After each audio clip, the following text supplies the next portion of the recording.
The stars looked different from this side of the galaxy. Jake Thompson pressed his face against the small window of the Terran ship, New Horizon, and watched the alien sun grow larger as they approached the planet Veltara.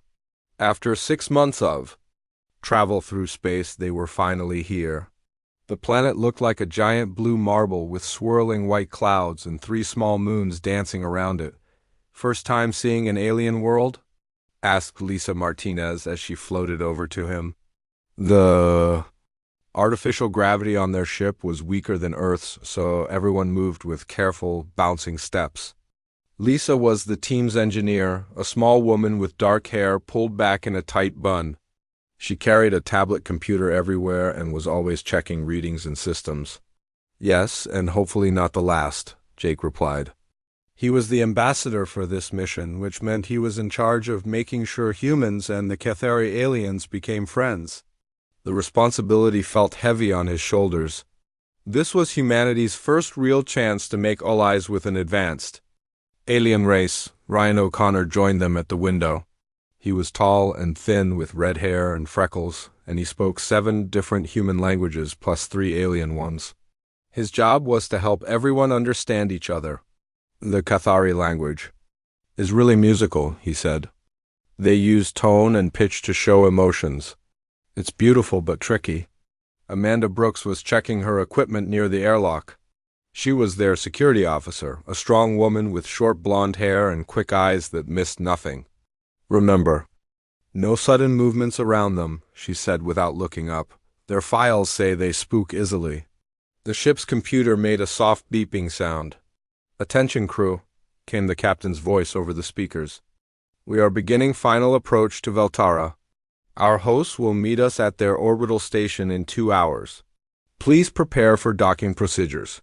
Jake felt his stomach flutter with nervous excitement. Months of preparation had led to this moment. The Cathari were known throughout this part of the galaxy as peaceful scholars and researchers.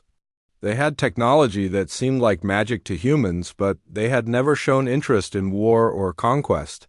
Instead, they studied the universe and shared knowledge with other peaceful species. The first contact had happened by accident. A human exploration ship had picked up strange signals from this solar system. When they investigated, they found the Cathari had been trying to communicate with anyone who would listen. The aliens were curious about the new species that had appeared in their region of space. "I still can't believe they invited us here," Lisa said, looking at her tablet. "Their technology is hundreds of years ahead of ours. They could have ignored us completely." "That's what makes them special," Jake replied. "They want to learn about us just as much as we want to learn about them." The orbital station came into view as they rounded the planet. It was unlike anything humans had ever built. Instead of metal and straight lines, it looked like it had been grown rather than constructed. Smooth curves and flowing shapes created a structure that seemed alive. Crystal-like materials caught the light and split it into rainbow patterns that danced across the surface. "Magnificent," Ryan whispered. "The reports didn't do it justice." Their ship shuddered slightly as the docking clamps engaged. Through the speakers, they heard musical tones that Ryan translated. "They're welcoming us." The greeting roughly means, "May your journey bring wisdom to both paths." The airlock opened with a soft hiss. The first thing Jake noticed was the smell, something like flowers and clean rain. The air felt different too, lighter somehow, but still perfectly breathable. The Cathari had adjusted their atmosphere to make humans comfortable. 3 figures waited for them in the docking bay. Jake had seen pictures, but meeting them in person was still a shock. The Cathari were tall, nearly 7 feet, with long limbs and graceful movements.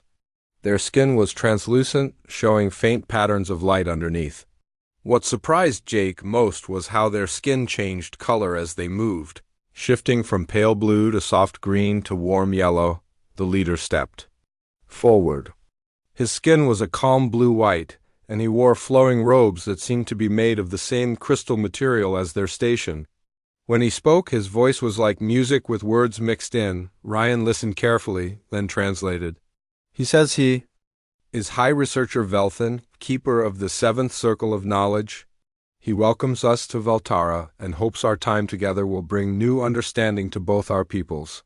Jake stepped forward and bowed slightly, a gesture Ryan had taught him. Please tell him that we are honored by his invitation. We come in peace and friendship, hoping to learn from his wisdom.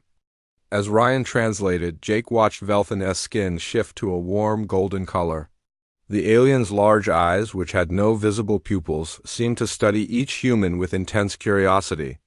When Ryan finished speaking, Velthan made a sound like wind chimes, which Ryan said meant pleasure and approval.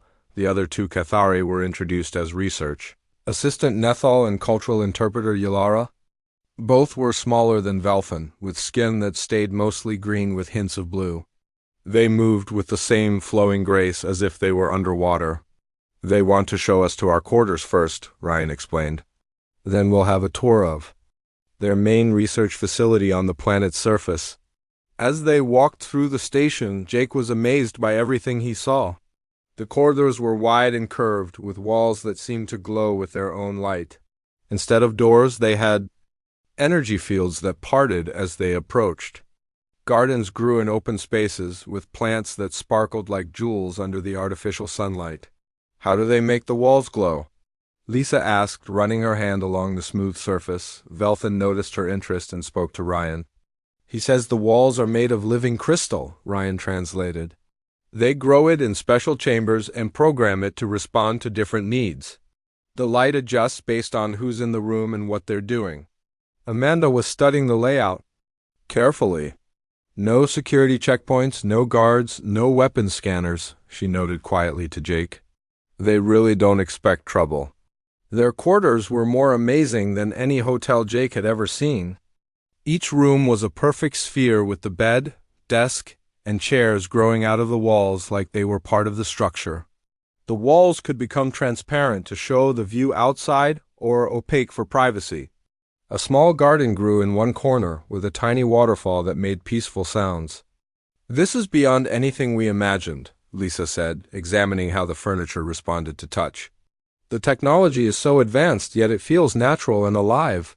That evening, they shared a meal with their hosts in a dining hall that looked like the inside of a giant flower. The Cathari ate foods that looked like colored lights but tasted like fruits and vegetables. They had prepared human food as well, though it was strange to eat familiar meals in such an alien setting. During dinner, Velthan explained their culture through Ryan's translation. The Cathari had learned long ago that violence and conflict only brought suffering. They had chosen instead to focus on knowledge, art, and understanding. Their entire society was built around learning and sharing what they learned with others. We have heard that humans are different, Velthan said through Ryan. You have wars and conflicts, yet you also create beautiful art and explore the stars. This contradiction fascinates us. We hope to understand how a species can be both destructive and creative. Jake chose his words carefully. We're still learning how to be better. We make mistakes, but we try to learn from them. Perhaps together we can find better ways to grow and explore. As the evening ended, Jake felt hopeful. The Cathari seemed genuinely interested in humans, not just as curiosities, but as potential partners. Tomorrow they would visit the planet's surface and see the main research facility. It would be the real beginning of their cultural exchange. Looking out at the alien stars that night, Jake wondered what challenges and discoveries awaited them. He had no idea that a simple fire drill would soon change everything between their two species. The morning sun on Veltara was different from Earth's sun. It cast everything in a soft purple light that made the crystal buildings look like they were made of colored glass. Jake Thompson stood on the balcony of his guest room, watching the alien city wake up below. The Cathari moved through their streets like dancers, their translucent skin glowing softly in the morning light. Ready for the big tour? Lisa Martinez asked as she joined him. She had her tablet ready and was already taking notes about everything she saw. Her engineer's mind was working overtime, trying to understand how the Cathari technology functioned. As ready as anyone can be for something completely new, Jake replied. He was excited but also nervous. Today they would visit the main research facility where the Cathari conducted their most important work. It was a huge honor for humans to be invited there. Ryan O'Connor appeared in the doorway, looking tired. I was up late studying their language files, he said. Did you know they have 17 different ways to say curiosity, but no word for danger in their modern language? Amanda Brooks looked up from checking her equipment. No word for danger? That seems odd for any intelligent species. That's what I thought too, Ryan said. But from what I can tell, they eliminated most dangerous things from their world long ago. They don't really have a concept of immediate physical threat anymore. High researcher Velthan arrived to collect them an hour later. His skin was a bright, happy yellow, and he moved with obvious excitement. Through Ryan's translation, he explained that very few outsiders had ever seen their primary research complex. The humans were only the third alien species to receive this privilege. The journey to the facility took them through the heart of the Cathari city. Jake was amazed by what he saw. There were no roads as humans understood them. Instead, walkways flowed like rivers through the crystal buildings. The Cathari moved along these paths with smooth, gliding steps that seemed to require no effort. How do they travel such distances without getting tired? Lisa asked, watching a group of Cathari who had been walking for 20 minutes without showing any signs of exhaustion. Velthan's skin flickered with amusement as Ryan translated the question. He says their bones are hollow like birds, and their muscles are designed for efficiency rather than strength. They can walk for hours without fatigue, but they're not very strong by human standards. The research facility was enormous. It stretched for miles in every direction, with towers that reached toward the sky and underground levels that went deep into the planet's crust. Everything was made of the same living crystal material, which responded to the Cathari's touch and seemed to anticipate their needs. Welcome to the heart of knowledge, Velthan said through Ryan. Here we study the secrets of the universe and share what we learn with those who seek wisdom. As they entered the main building, Jake noticed something that made Amanda frown. There were no emergency exits marked anywhere. No fire extinguishers, no alarm systems, no evacuation plans posted on the walls. The building was beautiful, but seemed to have no safety features at all. Ask him about emergency procedures, Amanda whispered to Ryan. When Ryan translated the question, Velthan's skin shifted to a confused green color. He doesn't understand the question, Ryan explained. He's asking what kind of emergency we're worried about. Fire, earthquakes, system failures, that sort of thing. Amanda said. As Ryan translated, Velthan's skin began to shift through several colors rapidly. He spoke quickly in his musical language, sounding agitated. He says they eliminated fire from their world centuries ago, Ryan translated carefully. Earthquakes are controlled by their geological management systems. System failures are prevented by their living crystal technology. He seems upset that we're thinking about such things. The tour continued through laboratories that looked like art galleries. Cathari researchers worked with devices that seemed to float in the air, manipulating energy patterns that humans couldn't even see. Everything was quiet, peaceful, and perfectly controlled. This is incredible, Lisa whispered as they watched. A Cathari scientist grow a new crystal structure with just the touch of her hands. They're not just using technology, they're partnering with it. They were in the main research hall, watching dozens of Cathari at work when it happened. Soft musical tone echoed through the building, followed by a series of gentle chimes. Jake thought it sounded pleasant, like a song, but the effect on the Cathari was immediate and terrifying. Every alien in the room stopped what they were doing. Their skin, which had been showing calm blues and greens, suddenly flashed to deep red and purple. Their large eyes went wide and they began to shake. Some of them made high-pitched sounds that hurt to hear. What's happening? Jake asked, but Ryan was staring at the nearest Cathari in shock. Velthan had gone completely rigid. His skin was flashing between dark red and black, colors the humans had never seen before. He was making no sound at all, just standing frozen. Like a statue, the musical tones continued, and more Cathari throughout the building began to react the same way. Through the crystal walls, Jake could see aliens in other rooms standing perfectly still, their skin showing the same terrifying colors. Ryan, what are they saying? Amanda demanded, but Ryan shook his head. They're not saying anything. They're just ... frozen. Lisa was checking her tablet, trying to understand what was happening. The building systems are all functioning normally. She said, whatever that sound was, it's some kind of automated system. Amanda had moved to a defensive position, scanning the room for threats. Could this be an attack? Are they being controlled by something? Jake approached Velthin carefully. The alien's eyes were still open, but he didn't seem to see anything. His breathing was rapid and shallow. He's terrified, Jake realized. They're all terrified. The musical tone stopped, but the Shethari remained frozen. Minutes passed. Jake and his team stood in the middle of the research hall, surrounded by dozens of aliens who seemed to be trapped in some kind of panic-induced paralysis. I think I know what this is, Lisa said suddenly. She was looking at her tablet, which was translating some of the symbols on the walls. This is a fire drill. A what? Amanda asked. A fire safety drill. Look at these symbols here. They're instructions for what to do if there's a fire emergency. But instead of following the instructions, they're all just ... stuck. Ryan was listening to the few sounds that Cathari were making. They're not speaking in their normal language, he said. It's like they've gone back to some kind of primitive communication. All I can make out is fear, pure, overwhelming fear. Jake looked around the room at the frozen aliens. They said they eliminated fire from their world. Maybe they eliminated it because they were afraid of it, not because they mastered it. That would make sense, Lisa agreed. If their species had a traumatic history with fire, they might have developed an extreme fear response. Instead of learning to control fire, they just got rid of it entirely. Amanda was checking her watch. How long do these drills usually last? On Earth, maybe 10 minutes, Jake said. But who knows what their system is programmed for? As if in response to his words, the musical tones began again.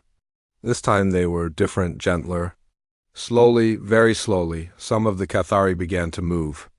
Their skin was still showing dark colors, but the rigid paralysis was starting to break. Velthin blinked and seemed to see Jake for the first time since the drill began.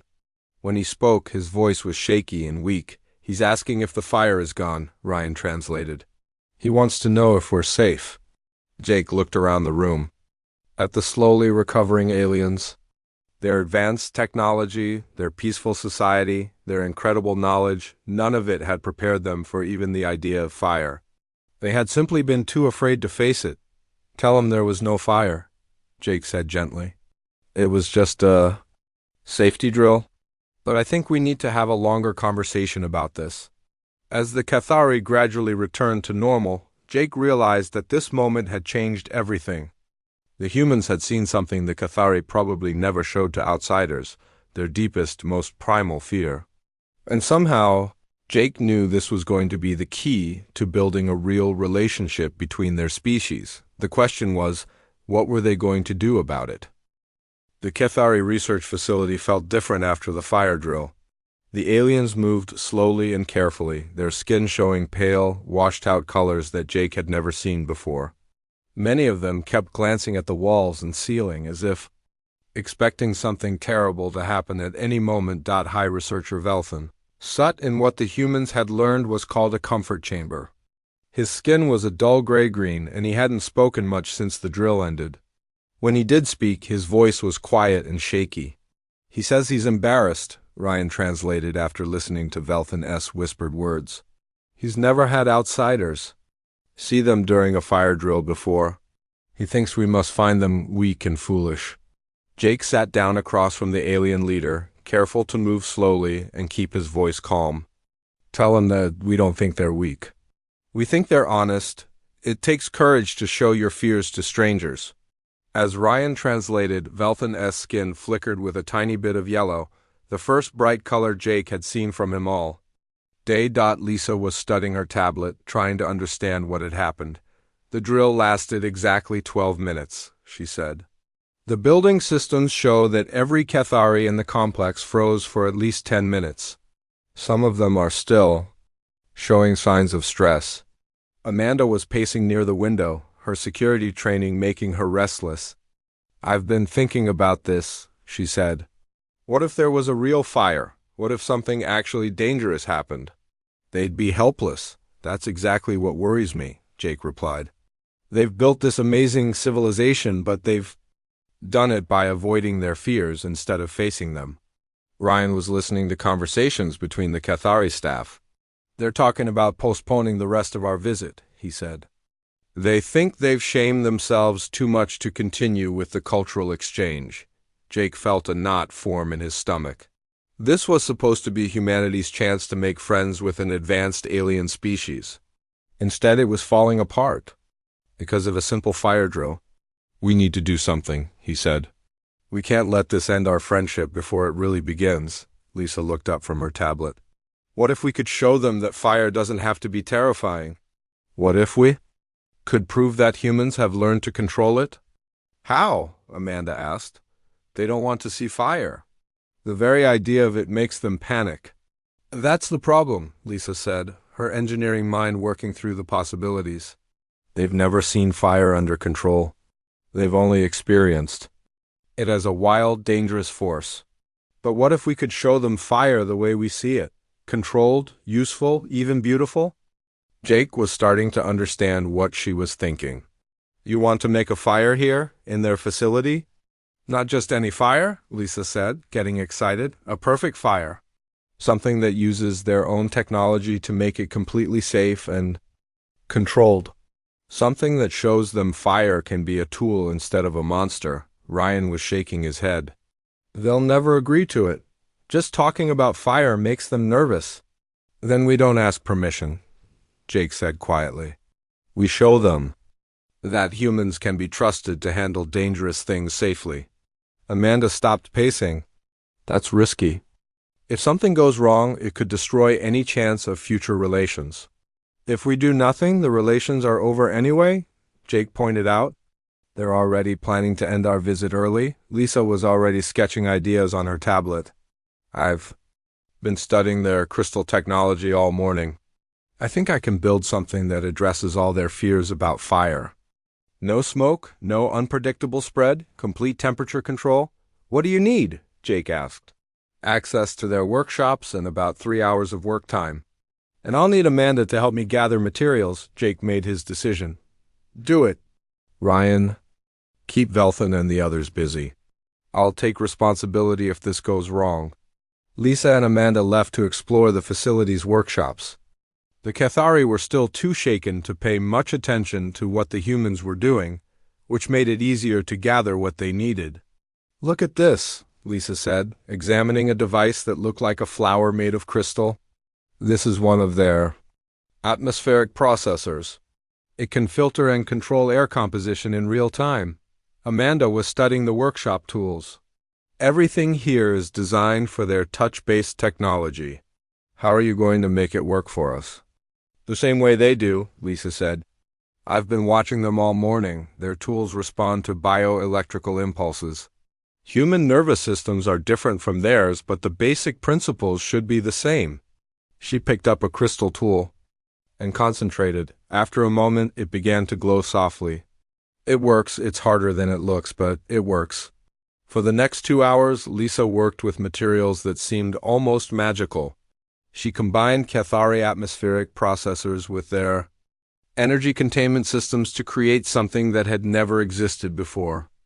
Amanda helped by gathering materials and keeping watch for any curious aliens. What exactly are you building? Amanda asked as Lisa carefully shaped a crystal container. A fire pit that addresses every fear the Cathari have about fire, Lisa explained. No smoke because the atmospheric processors will filter everything. No unpredictable spread because the energy containment will keep the flames exactly where I want them. No dangerous heat because their thermal regulators will distribute it evenly. Will it actually be fire? Real fire, real flames, real heat, Lisa said, but completely controlled using their own technology. It'll be like fire wearing a safety suit. Meanwhile, Jake and Ryan were sitting with Velthan in the comfort chamber. The alien leader was slowly recovering his color, but he still seemed deeply ashamed. He keeps apologizing, Ryan translated. He says the Cathari have a long history of fear about fire. His people almost went extinct because of massive wildfires long ago. The fear is built into their genes now. Tell him that humans have fears, too, Jake said. We're afraid of the dark, of heights, of being alone. But we've learned that sometimes the best way to handle fear is to face it carefully, with friends to help us. Velthan's skin showed a faint blue glow as he listened to the translation. He spoke softly to Ryan. He says humans are very brave. Ryan translated. He wishes his people could be like that. They can be, Jake said. Bravery isn't about not being afraid. It's about doing what needs to be done even when you are afraid. Lisa's voice came through their communication devices. Jake, we're ready. Can you bring Velthan to the main courtyard? And maybe invite a few others too? Jake felt his heart rate increase. This was it. Either Lisa's plan would work, or they would terrify the Cathari even more than the fire drill had. Tell Velthan that we have something to show him, Jake said. To Ryan, something that might help both our peoples understand each other better. As they walked toward the courtyard, Jake noticed that word was spreading among the Cathari. Small groups of aliens were following at a distance, their skin showing nervous green and yellow patterns. They were curious despite their fear. The courtyard was a beautiful open space surrounded by crystal walls. Lisa had set up her device in the center, where everyone could see it clearly. The fire pit looked like a work of art, with smooth crystal sides and complex energy patterns flowing through it. This is either going to be the best idea we've ever had, Amanda said quietly, or the worst. Lisa was making final adjustments to her creation. The atmospheric processors are active, the energy containment is stable, and the thermal regulators are responding perfectly. Everything should work exactly as planned. Jake looked around at the gathering crowd of Cathari. They were keeping their distance, but more were arriving every minute. Velthan stood beside him, his skin showing rapid color changes that revealed his nervous excitement. Are you ready? Jake asked Lisa. She nodded and placed her hand on the crystal control surface. Here goes nothing. A small flame flickered too. Life in the center of the pit. For a moment, the courtyard was completely silent. The flame danced in the center of Lisa's crystal fire pit, small and perfect and completely controlled. For a moment, nobody moved. The Cathari stood frozen again, but this time it was different. Instead of the dark red and black colors of panic, their skin showed swirling patterns of blue and green confusion, mixed with yellow curiosity. High Researcher Velthan was the first to speak. His voice was barely a whisper, and Ryan had to lean close to hear him. He's asking if that's really fire, Ryan translated. He can't believe what he's seeing. Jake stepped closer to the fire pit, making sure to move slowly so he wouldn't startle anyone. Tell him yes, it's real fire. But it's fire that's been tamed using their own technology. Lisa was monitoring her creation carefully, one hand on the crystal controls. All systems are working perfectly, she said. The atmospheric processors are removing every trace of smoke. The energy containment is keeping the flames exactly where they should be. And the thermal regulators are distributing the heat so evenly that you can't even feel it unless you get very close. More Cathari were arriving in the courtyard. Word was spreading throughout the facility that something impossible was happening. Jake counted at least 50 aliens watching from the edges of the space, their skin showing every color he had ever seen and several he hadn't. Look at them, Amanda said quietly. They're terrified and fascinated at the same time. One of the younger Cathari, research assistant Nethal, took a small step forward. Her skin was bright yellow with streaks of green, showing intense curiosity fighting with deep fear. She said something to Velthan in their musical language. She wants to know how the fire is staying in one place, Ryan translated. She's never seen fire that didn't spread and grow. Lisa smiled. That's exactly what I was hoping someone would ask. She touched another part of the crystal control surface, and the flame grew slightly larger.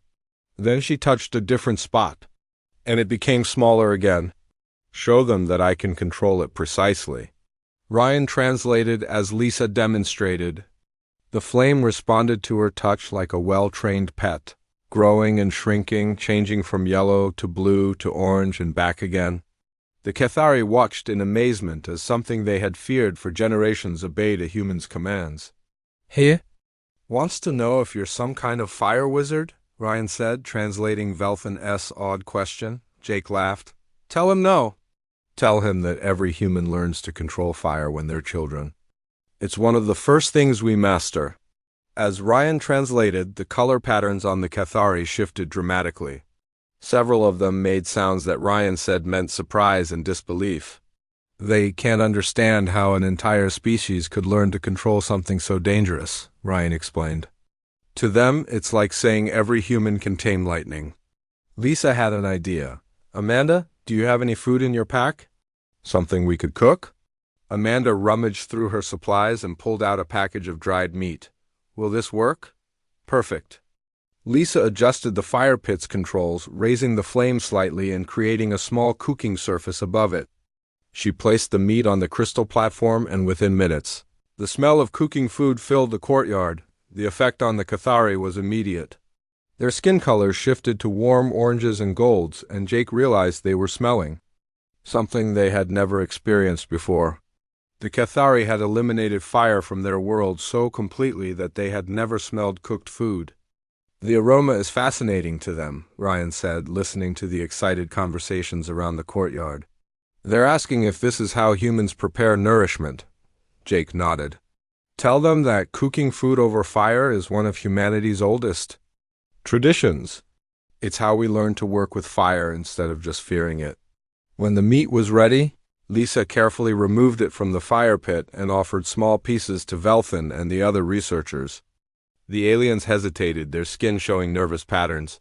But curiosity won over fear. Velthan tasted the cooked meat and his skin exploded in brilliant gold and silver patterns.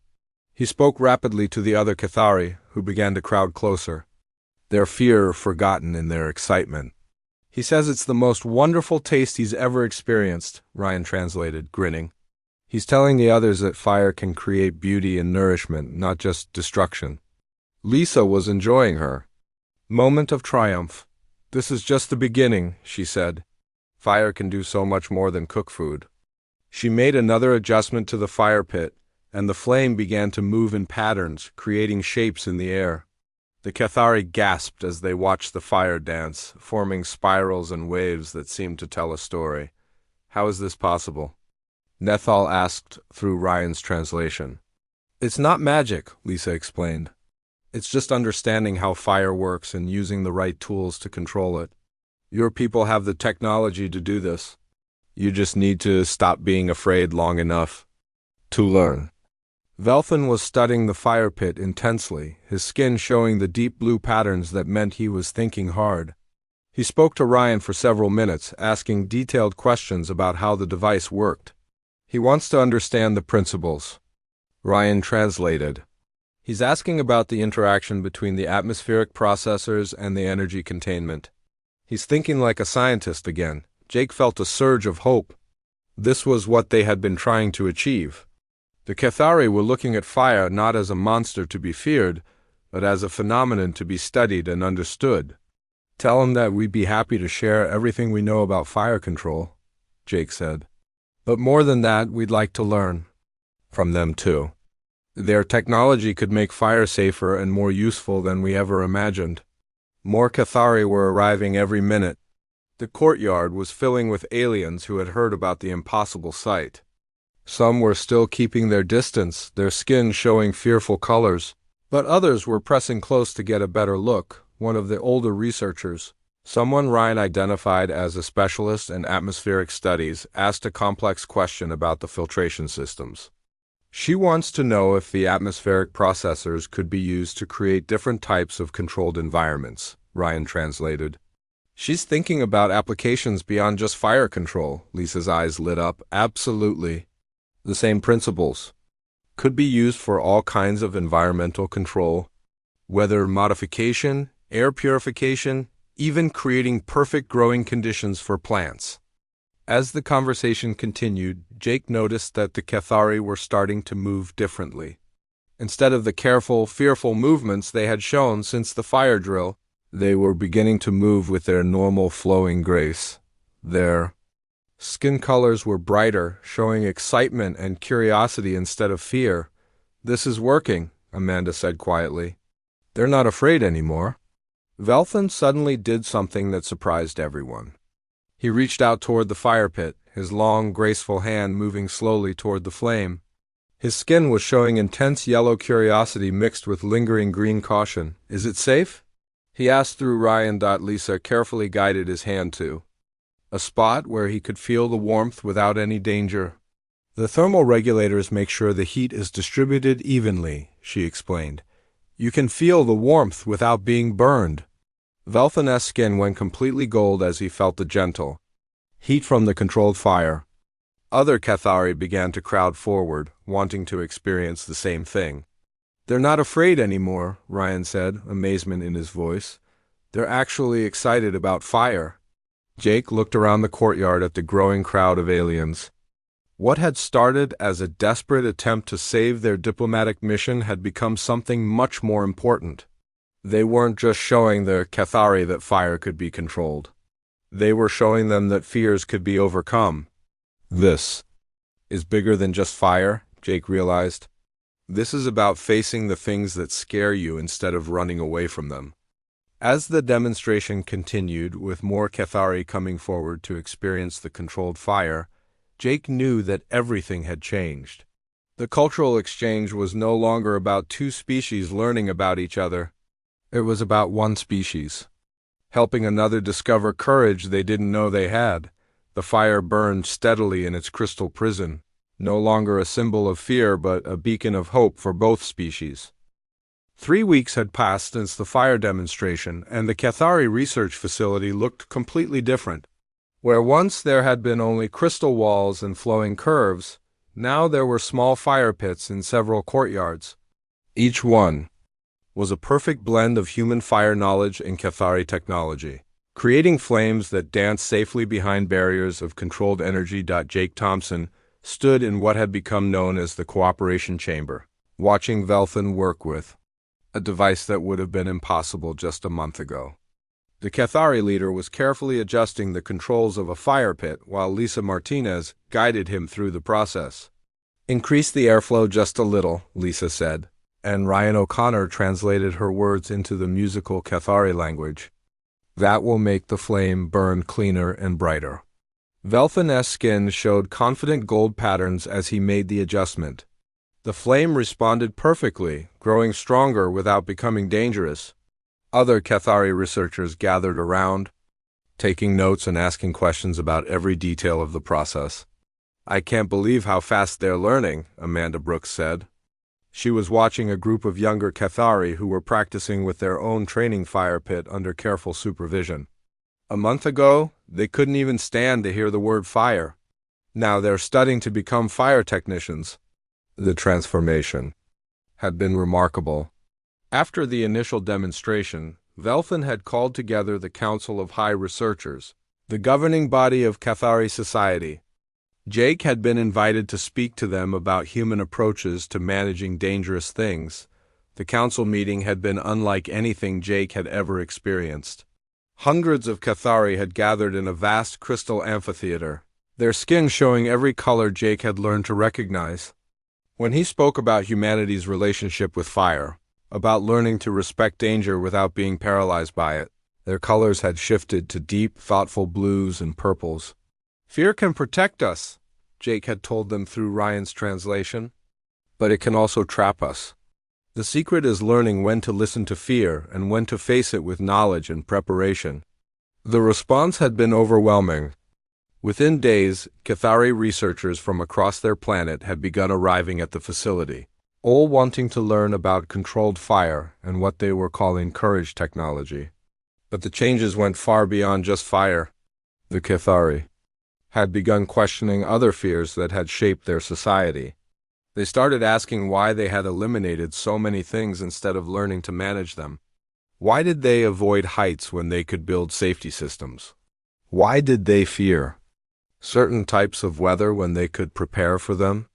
"It's like we opened a door they didn't even know was closed," Lisa said as she watched a Cathari researcher successfully light her first fire pit. The alien's skin was glowing with pride and excitement. They're not just learning about fire, they're learning about being brave. Nethal, the young research assistant who had been one of the first to approach the fire pit, had become an expert in what she called fear transformation techniques. She was working with other Cathari too, help them overcome various anxieties that had been holding them back for generations. She's developing a whole new field of study, Ryan explained after listening to one of Nethal's presentations. She's combining their advanced psychology with human approaches to facing fears. She thinks it could revolutionize their entire society. The most surprising development had come from an unexpected source. The Cathari had always been peaceful, but their peace had come from avoiding all conflict and danger. Now, with their new understanding of managed risk, they were beginning to explore ideas they had never considered before. Velthan approached Jake in the cooperation chamber, his skin showing the warm orange patterns that Jake had learned meant friendship and respect. "The council has made a decision," he said through Ryan's translation. "We want to propose a formal partnership between our peoples." Jake felt his heart rate increase. "What kind of partnership?" "A knowledge exchange," Velthan explained. "We have technology that could make your dangerous activities much safer. You have wisdom about facing challenges that could help us grow beyond our limitations. Together we could achieve things neither of our species could accomplish alone." The proposal was more comprehensive than Jake had dared to hope. The Cathari wanted to establish permanent human advisors at research facilities throughout their territory. In exchange, they would share their most advanced technologies with humanity, helping humans explore dangerous environments like deep space and hostile planets with much greater safety. "They want us to teach them how to be brave," Lisa said, reading through the detailed proposal on her tablet. "And they want to teach us how to be safe." "It's perfect." Amanda was studying the security implications of the partnership. This could change everything for both species. Imagine human exploration teams with Cathari safety technology.